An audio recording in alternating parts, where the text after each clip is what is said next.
Hello, ഇന്നത്തെ നല്ലൊരു അൽഫാമിന്റെ റെസിപ്പിയാണ്. ഞാനിവിടെ ഒരു പീസ് ചിക്കനാണ് എടുത്തത്. ഇത് നന്നായിട്ട് കഴുകിയെടുത്ത് ഒരു ഫോർക്ക് വെച്ച് നന്നായിട്ടൊന്ന് ഹോൾ ചെയ്ത് കൊടുക്കുന്നുണ്ട്.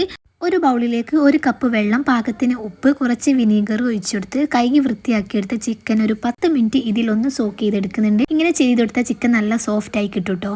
ഇനി ജാറിലേക്ക് കുറച്ച് ഇഞ്ചി, വെളുത്തുള്ളി, മഞ്ഞൾപ്പൊടി, മുളക് പൊടി, മല്ലിപ്പൊടി, കുറച്ച് ഗരം മസാല, കുറച്ച് ജീരകം പൊടിച്ചത്, പിന്നെ തന്തൂരി മസാല, കുറച്ച് ലെമൺ ജ്യൂസ്, പാകത്തിന് ഉപ്പ് ഇട്ടുങ്ങാൻ ഇതെല്ലാം കൂടി നന്നായിട്ടൊന്ന് അടിച്ചെടുക്കണം. ഞാൻ കുറച്ച് കളറും കൂടി ആഡ് ചെയ്ത് കൊടുത്തിട്ടുണ്ട്. വേണമെങ്കിൽ ഇതിലേക്ക് കുറച്ച് മല്ലിച്ചപ്പും കൂടി ഇട്ട് കൊടുക്കുക. എന്നിട്ട് എല്ലാം കൂടി നന്നായിട്ടൊന്ന് പേസ്റ്റ് ആക്കി എടുത്ത് ഒരു ബൗളിലേക്ക് ഒന്ന് മാറ്റി അതിലേക്ക് ചിക്കൻ ഇട്ട് നന്നായിട്ടൊന്ന് മസാല പിടിപ്പിച്ചെടുക്കുക. ചിക്കൻ ഒരു 1/2 മണിക്കൂർ നന്നായിട്ട് മസാല പിടിപ്പിച്ച് ഫ്രിഡ്ജിലേക്ക് മാറ്റി കൊടുക്കുക. അപ്പോൾ ഇതിലേക്ക് മസാല നന്നായിട്ട് തന്നെ പിടിച്ച് കിട്ടിക്കോളും. ഇതൊന്ന് ഫ്രൈ ചെയ്തെടുക്കുകയാണ് വേണ്ടത്. ഞാൻ ഇതിന്റെ മുകളിൽ കുറച്ച് മല്ലിച്ചപ്പ് ഒന്നിട്ട് കൊടുത്താണ്. കുറച്ച് വെളിച്ചെണ്ണ ഒഴിച്ചു കൊടുത്ത് അതിലേക്ക് കുറച്ച് കരിവേപ്പില ഇട്ടെടുത്ത് ഒരു മീഡിയം ഫ്ലെയിമിലിട്ട് മൂടി വെച്ചിങ്ങാൻ ഇതൊന്ന് നന്നായിട്ടൊന്ന് ഫ്രൈ ചെയ്തെടുക്കുക. 2 സൈഡും മറച്ചിട്ടിങ്ങാൻ ഒന്ന് ഫ്രൈ ചെയ്തെടുത്താൽ മതി. അപ്പം ഇതാ ഞാനിവിടെ മന്തി റൈസാണ് റെഡിയാക്കിയെടുത്തത്. അതിലേക്ക് ഈ ഒരു ചിക്കനും കൂടി ഉണ്ടെങ്കിൽ പിന്നെ ഒന്നും പറയാനില്ല, നല്ല ടേസ്റ്റ് ആയിരിക്കും. അപ്പോൾ എന്തായാലും ഒന്ന് ട്രൈ ചെയ്ത് നോക്കണം. ഭയങ്കര സിമ്പിളാണ്. ഈ ഒരു റെസിപ്പി ഇഷ്ടമായിട്ടുണ്ടെങ്കിൽ എന്തായാലും ഒന്ന് ലൈക്ക് ചെയ്തൊന്ന് സപ്പോർട്ട് ചെയ്യുക. വീഡിയോ ഇഷ്ടമാവുകയാണെങ്കിൽ ചാനൽ സബ്സ്ക്രൈബ് ചെയ്യുക.